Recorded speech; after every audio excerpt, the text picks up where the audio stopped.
Time to catch up. Let's talk about the books that I finished during the month of August. I finished 12 books. Technically, one of them I didn't quite finish. We'll get to that. And one of them I actually didn't finish. I did pretty good, but a lot of things happened towards the end. We'll address that when we get there, but let's talk about them because this is going to be a long one. I'm going to go in order that I finished them. So first off, this happened. Fort Wing, which I feel like we've all seen it going around. New adult, I guess, fantasy. I went into it with pretty much no idea what it was about, except that I had seen great reviews and then awful ones. I feel like that's often the case with books that become really popular really quickly. You get the appreciation wave and then the bashing wave. So I went into it with an open mind. I vlogged it if you want to see my reaction because I had a lot of reactions. This was kind of awful.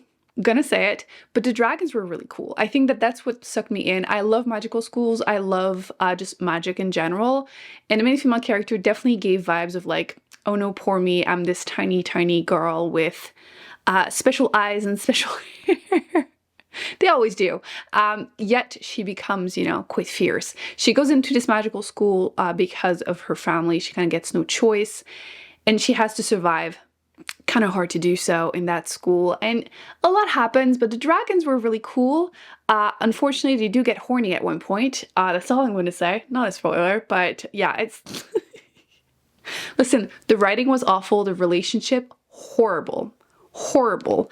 And I do feel like there were some big plot, like convenient portion in the plot holes. She does get to overhear more than once things that she shouldn't be able to. Listen, the whole thing was funny because of how bad it was. Yet again, the dragons were pretty cool.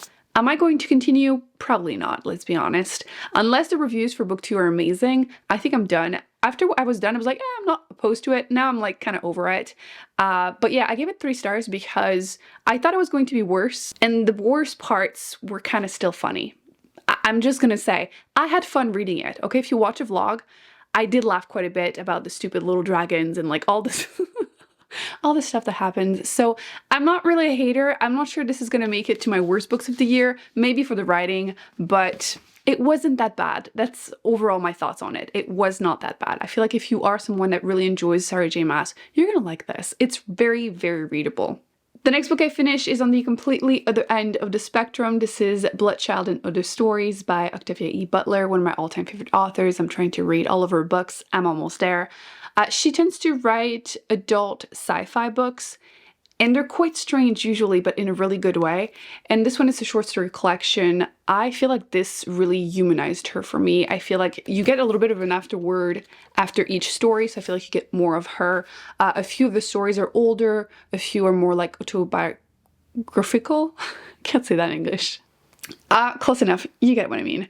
And I could really see the inspiration for a lot of her other books, like the Xenogenesis series by her. I wouldn't necessarily recommend this as your first book by her. I'm planning on doing a video reviewing everything I've read once I'm done. I would recommend starting with Kindred. That's usually what I say. But this was fantastic. I love her. 5 stars. She can't write anything that awful. Speaking of awful, I try to do my read it or unhaul it challenge as I do every month, and it's been last couple times. I tried to read Cytonic. I say try, I did finish it. This is the 3rd book in the Skyward series by Brandon Sanderson. At this point, I have to admit, I don't really care for his YA books. I feel like he is a favorite author, but specifically for adult fantasy. I really love book 1, I liked book 2, and book 3 was almost a tangent in that world. If you've read it, you know what I mean. I'm trying to not spoil it, but it just is completely weird, but not necessarily in an engaging way. I really didn't care about the story. I didn't really care about the writing, and I feel like I lost interest in the series because you have to read, there are 2 novellas in between book 2 and 3, which are like 200 pages each. Way too long. And yeah, I read this just because I picked it, because I bought this when it came out and I didn't pick it up until now, which I had no choice during that challenge. So I don't even know if I want to read book 4, the last book in the series, because this is going to make it in my most disappointing books of the year because I completely lost interest. I think I gave it 2 stars because the writing was fine. It just, I'm just over it, basically, this series. And the next book, I was so excited when I picked it up. This is Les Fourmis, which I think the English version is called The Empire of Ants or something. I thought this was like a mystery thriller. This was in my mystery thriller section, which I guess kinda, but it's mostly sci-fi, but not really. You have this family who gets to move into this house. Family member passed away, left the house to them, and they're told not to go into the basement, which cool.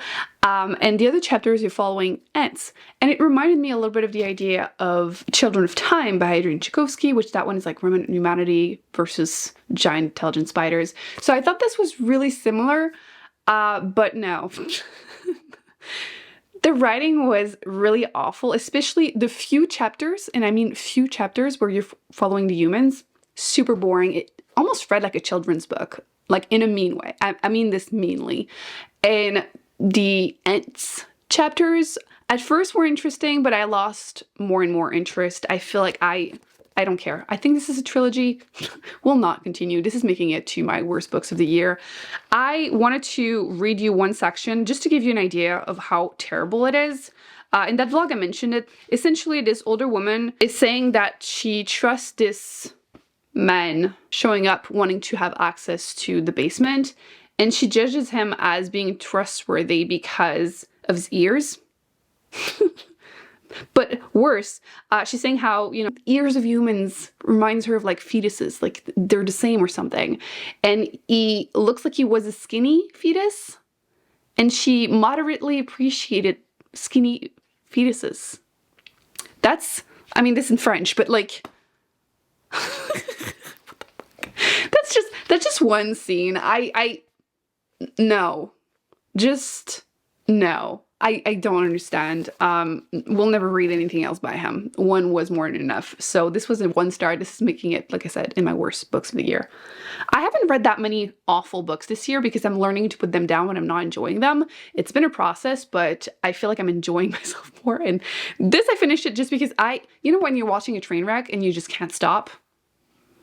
It was awful. Don't do it.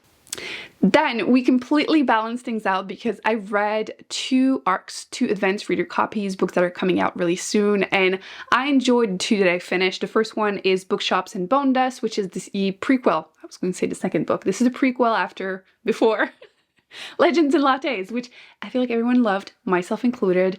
This is an adult cozy fantasy series, and the prequel is set when the main character, I think she's 18, and she is left behind in this little town close to the water after being injured during a battle. So she's recovering there, and she befriends some people. There's a bookshop, so you get the little vibes. I think my main complaint, which is not a big complaint, is that I wish we had had more like everyday cozy tea books, but I feel like it doesn't really work with the character. I get that, like she was really not happy to be left behind, but I think if you enjoyed the first book, you are going to enjoy the prequel. You get a tiny bit of romance. I almost resented the action because, again, I just wanted the coziness, but this was great, at least a 4 stars. I think that, again, if you enjoyed the first book, you're going to want to pick this up. I completely get it, and I approve. This is great. The second arc that I finished was The Fragile Threads of Power by V.E. Schwab. This one is coming out also very soon, and I enjoyed it. I do have to say, you have to read the other trilogy beforehand. Threads of Power? No, this is the series. The other one, I'll put it on the screen. That series, that trilogy, you have to read it first because it's following. It's pretty much right after, so no choice. This is an adult fantasy series. I had enjoyed the first trilogy, even though by the end I was kind of annoyed by some of the characters. I don't want to spoil anything. I can spoil it in the comment section, happily. But they annoyed me even more in this book, I have to say that. However, I really enjoyed some of the new characters that were introduced. I want to say Tress, which now I think I might be mixing her with a different book because there's another book called Tress. So I don't know. She can see the threads of power. It's basically, you know, you would think she would be the main character, but I swear you get like 12+ point of view, which is, again, my main complaint about it. It does feel like it's the first book in a series, like there's not that much that happens, but I did enjoy what does happen. So you're following the remnant of the other series, and then the new characters. There's a lot of political intrigue, basically people trying to overthrow the throne. So the king, they're trying to kill him. They think that it's going to fix the magic because in this world you have different Londons, 4 different Londons. The magic system is influenced by it. It's based mainly on the elements of fire, water, blah, blah. So this is good, but I'm excited to see what's going to happen with the rest and if we can get more of my favorite character. This one I would also give 4 stars. I'm going to round it down to 4. This was pretty solid. If you enjoyed the series, I would say that it is worth continuing, at least for now. I feel like I used to see the first series a lot everywhere and then people started not liking it as much. I do feel like the 3rd book was the weakest one, so I understand why maybe not everyone is excited for the new series, but I do think it was worth reading. I also tried to read He Who Drowned the World, which is the follow-up after She Who Became the Sun, and I couldn't make it. I read like 10%, so just throwing it out there. I do want to give it a shot. It is part of my pile of shame now, the books that I never finished, but it was not great. To put it down after 10%, it really was not great. Next, I finished, but not really, Anna Karenina, which I was mostly listening to it as an audiobook, and I have about like 4 hours left or something. I can't do it. I literally can't do it anymore. It is a very chunky book, and I thought 50% into it that I was almost done. I looked at the time and I was like, it was a 35.5-hour audiobook. It just doesn't end, and I was really bored. I was really annoyed with the characters. I feel like a lot of like Russian classics, not that I have read that many, they tend to make me put them down, tend to focus on like the morality. There's a lot of like religion, and this one there's a lot about farmers, hunting, and horses, and I didn't even resent these portions. It's just that I got so bored about the characters because nothing happens. I ended up Googling the ending to spoil myself and remember that, okay, that's what kind of happens in the movie. But yeah, I really didn't care. I don't understand the hype of this one. I have read some stuff about the author's wife since then, and I feel like it might be about a bit like inspired by their lives, their relationship, and I feel terrible for her, and I want to read like her biography or something because she sounds way more interesting than this book was. So yeah, disappointing. I feel like I've been wanting to read these books, some classics, you know, you look forward to reading them, they're so popular, and then sometimes you read them and like, I don't get it. I mean, it's popular, so it might be a me thing, but So unfortunately, it wasn't favorite for me. I wasn't the only one, though. We were reading this one on the Patreon book club in the classic section, and a lot of us put it down, so it makes me feel better. It does. Then I went on the nonfiction kick. I finished this one. This took me like a month to finish. This is Men Who Hate Women, the extremism in the what he's talking about, which is about incel, men's right activist, all that fun stuff. This was awful. Like, it was amazing. Like, it's a 4-star. But it was so depressing to read. This was really tough to read because I feel like it just kept getting worse. Each chapter is about different groups of men that hate women, I guess. You get the incels, you get the pickup artist, you get all of these things. And although the last chapter is meant to leave you with a little bit of hope, because again, they all have different titles, like Men Who Hate Women, Men Who Prey on Women, Men Who Avoid Women, and the last one is like Men Who Hate Men Who Hate Women. So again, tries to end on a hopeful note. Frankly, did not leave me hopeful whatsoever. I do appreciate that the author tried to prove wrong a few of the myths. I feel like in real life, except my bubble, I feel like extended friendships, they don't really talk about incels or any of these things because they don't tend to spend as much time on the internet. And I feel like it's easy for people to not realize how urgent and dangerous this whole situation is. And I feel like the author, like I said, tried to focus on the myths that like, oh, it's just a few people. Oh, it's just, you know, isolated on the internet. It has no effect on real life. And she really focuses on that throughout the chapters. And I think that that's a really important point. I feel like some of the awful things that were said online, some like Reddit moderators that turned out to be actually elected people in the US, it's horrifying. It's horrifying. So if you were interested in reading more about it, I would recommend it. You might want a few breaks in between, read things that are a little bit more hopeful. But yeah, this was well written. I feel awful for the author. She's been getting threats because that's what happens when you talk about them. So this was good, but it was kind of awful, you know? Okay, this is where things went a little cuckoo for me. I tried to do my pile of shame challenge. So basically I tried to read once a year. I do like a week or two where I read a bunch of the books that I started and never finished. Some of them recently, but some of them like years ago. And life happened. So the one I finished was Tress and the Emerald Sea. And this is also by Brenda Sanderson. I started this one January 1st. I told myself, oh, you know, we're going to start to the year on the right foot. This is the secret project #1. And I was 29% into it for like 6+ months. So I started the challenge at 29%, finished it pretty quickly. It does have strong Princess Bride vibes, which not a huge fan. I feel like I like the humor, but not really. I kind of lost interest. It feels a bit like an adult children's book, and some people it's going to work for them. Personally, I just didn't care. I just was not emotionally invested. I really wanted to like it, and I feel a bit indifferent. 3 stars, like it's not an awful book, it just wasn't for me. I mean, it did take me like 9 months to finish, so.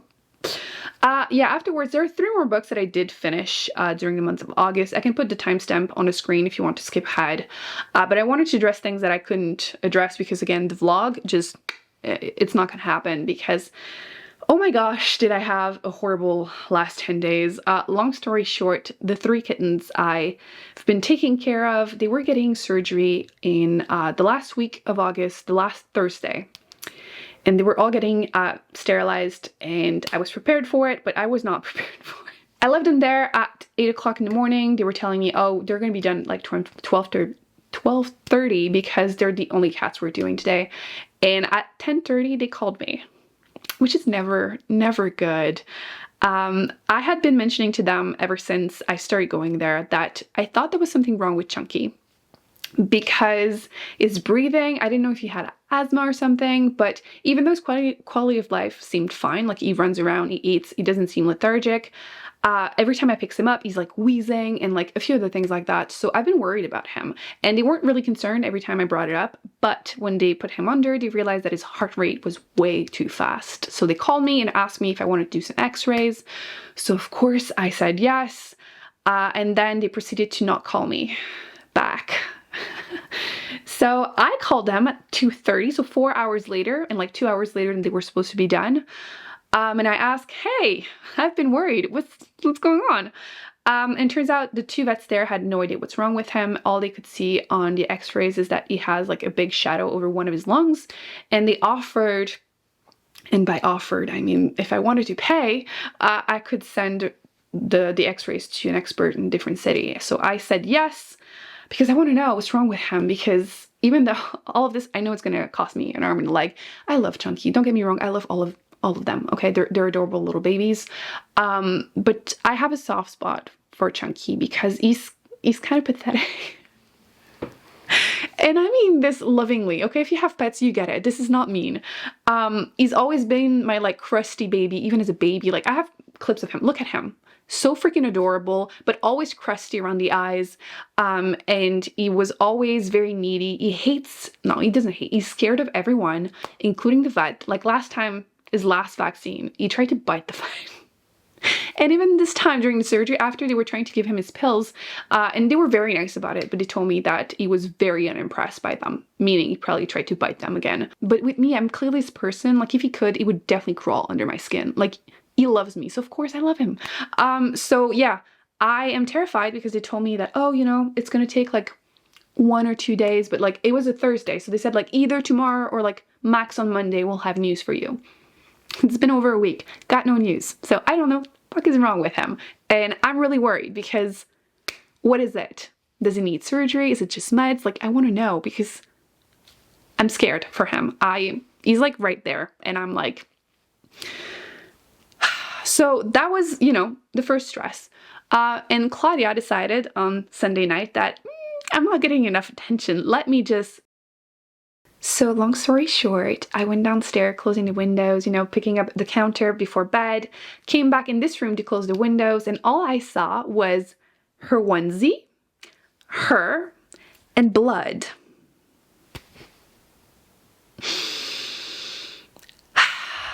So after freaking out, got her cleaned up, got her checked out. She's fine. But, you know, she had to go back to wearing the cone of shame, and I didn't trust her to not remove it because she had been removing the cone. That's why I put the onesie. But if she was able to remove the onesie, what am I supposed to do? So I put both, and I slept with her. And I regretted it every second of the night because she likes to sleep on my chest. So of course I ate that cone all night. After like an hour in bed, I ordered a different cone, which you can see she loves it. She definitely does not plan to attack me. So that's definitely one of my favorite pictures of her now. Yeah, that was great. And then it got infected. It's been fun. It's been really, really fun also because nothing can go right. You know, when it starts going wrong, they actually canceled my credit card. On Monday morning, I tried to do my grocery online. Nope, I called and they said, oh, you probably used it somewhere that we saw a lot of fraud. That's why we canceled it. But the only thing I've been spending my money on, except like grocery, was the vets, which hopefully it's not there, and the hardware store.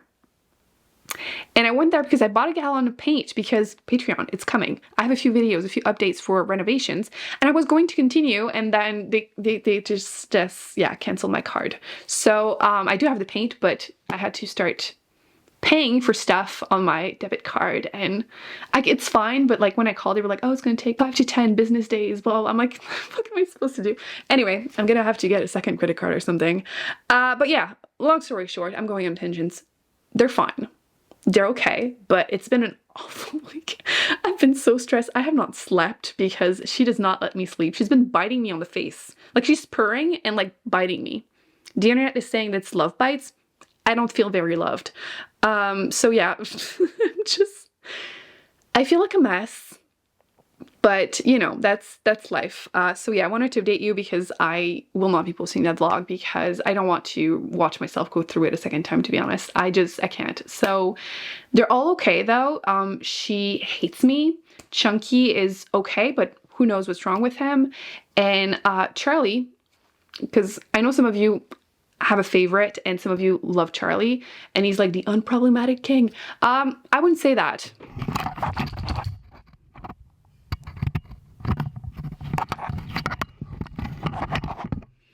That sweet old man decided to eat my microphone. Hopefully it still works because I don't want to spend $300 on a microphone right now. So yeah, a lot of stress, but so far everyone's alive, so that's what matters. Also, Mama, Pear, I don't know. We're gonna address that in a different vlog. She is not improving. She got way, way worse. She now attacks the doors where they are staying when she is in the house. So everything's going super well. So during that time, I did pick up other books that had nothing to do with these challenges, including 2 cozy, 1 fantasy, 1 sci-fi. I think both of them are self-published and they were both like 100 pages. That's literally all my brain could take. So I did finish the Cybernetic Tea Shop, which is, like I said, an adult cozy sci-fi. You're following this girl who likes to repair things and she doesn't like to stay at a place for more than a year, so she just travels a lot and she ends up in the city where she befriends this owner slash robot of a tea shop, and you know, things happen. I enjoyed it. I thought the writing was good. There's only one thing. I don't know how much of a spoiler this is. If you don't want to hear, feel free to mute me for a couple seconds. But I don't know how I feel about relationships, like romantic relationships with robots. I feel like there is one in a Becky Chambers book, so I don't know why that one didn't bother me, and this one left me a bit but yeah, it wasn't bad. I would say 3 stars. It did what it needed to do for me at the time. And I also finished Succulents and Spells, which this one is the adult cozy fantasy. You're following witches, which big fan of witches. I didn't think the writing was as good, but I did like the characters. I did like the world, like the magic sounded really interesting. So I would also give it about 3 stars. It was good. It did what it had to do. And I believe there's a second book at least, and I'm not planning on continuing. It was a one and done, and I'm happy I read it. Again, I couldn't focus on anything, so this was good. Almost forgot City of Brass. This is what ended the pile of shame vlog for me with the stress. I tried to Also finished that one again. This one I started like, I want to say 5-6 years ago, and I had stopped 30%. I thought it was 50, it was 30. I went back and looked. Unfortunately, I went back to 0, obviously, because it's been way too long. This is an adult fantasy, and I decided to try it again as an audiobook. I had gotten it twice from the library in the past, and I was enjoying myself, but then when the fan, I just could not focus on it. I put it down 58%. I can't finish it. It's not bad. I even enjoyed it as an audiobook, but it's too long. The audiobook is 20 hours long, and nothing has happened at 58%, or at least nothing that makes me into it. Like, the world seemed interesting, I just could not, too many things at the same time. So that's kind of what made me give up on the challenge, to be honest. That plus the new Osier album came out, and I didn't want to listen to anything else. Like, it couldn't compete, so I just gave up on it, and I think I'm gonna officially just be done with it.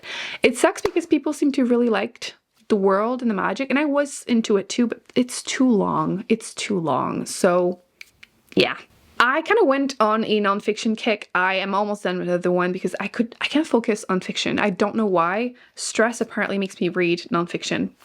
I finished this one, Adult Children of Emotionally Mature Parents, which, light read.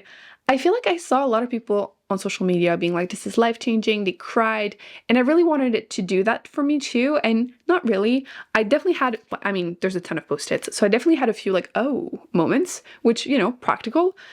But when we get to the section that is supposed to give you like tips with dealing with emotionally mature people, I really struggle with it. It reminded me a lot of like the gray rock method, where you're just like being very boring and like emotionally distant, which works really well for me with like people at work or things like that, because I'm not really invested. I do struggle with that with people that I'm supposed to be close to, because I really struggle to not tell you exactly how I feel. So I don't know, maybe I have to work on that or something, but I did like it. I do understand why it's popular, but I don't know how helpful it has been or will be. We'll see. So yeah, that's kind of where I'm at. I'm currently reading this one, enjoying it. I'm almost done with it. And I also started Yellowface by R.F. Kuang, which I'm looking forward to reading. I'm only a couple minutes into it, but so far the character's awful, as I had been warned. So 2 books are yellow, actually. Trying to bring some joy back in my life. So yeah, quite the month. It was all over the place. I'm all over the place. I feel a little bit like a mess. Everything, my schedule is a mess. I have to decorate for fall. I have to start painting. I have so many things to do, but yeah, bear with me for another week until Clawdia's scar is done and I can't even talk. Her stitches are healed. Once that's done, I'll be able to focus again and we can deal with things. But yeah, just give me another week. But yeah, you know, the worst part is that things were so stable before they got surgery. Like, I felt like stable mentally. The cats had their schedule. Everything was going well. I was going to start renovating again. Like, things were in such a good spot. And now I feel like I've been hit by a bus. But it's okay. It's okay. You know, one day at a time. We're gonna get into the fall mood. This is my neighbor's tree, by the way. This is their apple tree. Look, it's red. It's fall, okay? I'm gonna decorate. We're gonna start sipping on tea. I'm gonna start reading mystery thrillers once I'm done with all my nonfictions, apparently. And yeah, hopefully we'll get in a better place. So yeah. Hopefully forgive me for the missing vlog. I don't even know if I'm gonna do one this week. I'm a mess, okay? It was really stressful, the whole Clawdia thing, and I'm still worried about Chunk. So yeah, that's it. I will see you in a video one day. I need a few days, so I'm going to bed.